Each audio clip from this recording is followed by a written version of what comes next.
Hindi na ito mangyayari, to be honest with you, dahil hindi na Schedule talaga hindi nagkakatugma. Pero for some reason, may nagkaroon ng emergencies, sana hindi naman grabe, pero may nagkaroon ng emergency sa kabila, bigla akong napayagang biglang gawin to. And katulad ng sinabi mo, Vice, nahanap ko ang aking asawa at nabuo ang aking pamilya dahil dito sa programa nito.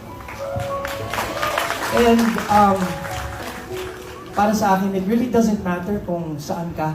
Ang importante kasi ito, lahat dito, iisa lang naman, puro puso. Mahal namin ang isa't isa. Lahat ng pamilya nagkakaaway, nagkakalabuan. Pero at the end of the day, in God's time, sana rin ang bahala mag-aayos. Kaya, on my end, I want to say, I'm sorry. I'm sorry, Madlang people. I'm sorry, kapamilya.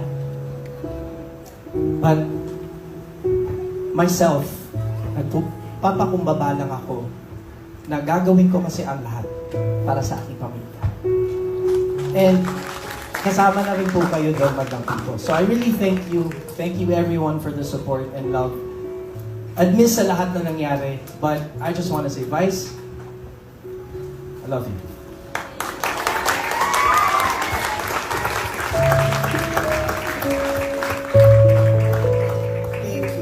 Kasi yung dreams, hindi lang naman siya trabaho eh. Yung dreams, hindi lang naman pangarap na yaman, hindi lang siya pangarap mo kung saan ka na nakatira in the future. Lahat tayo may dreams din kung anong klaseng damdamin ang maramdaman natin. Sa puntong tuloy ng buhay ko, isa sa mga dream ko, ang magkaroon ng mapayapang buhay.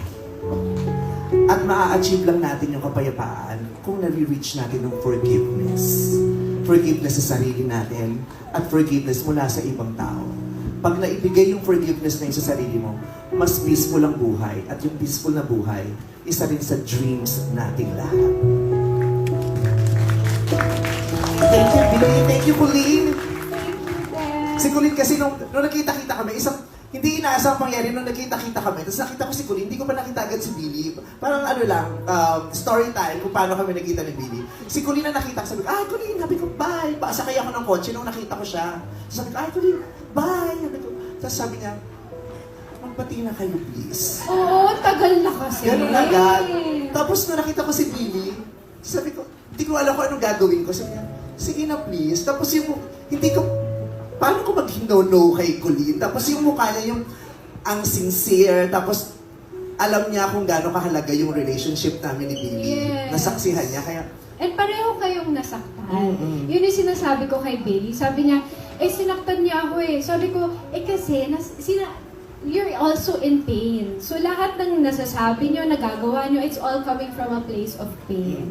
So sabi ko, you have to understand din na minsan may mga nagagawa tayo, may mga nasasabi tayo because yun nga, nasasaktan din tayo. It's not because masama yung iniisip mo tungkol sa isang tao, di ba? Pero dahil nga, mahal na mahal mong isang tao, kaya ka nasasaktan. Correct. Kaya at that point, walang pagdadalawang isip. It was the perfect time. I felt so good. Kaya pag nung naghiwalay kami, text kami agad.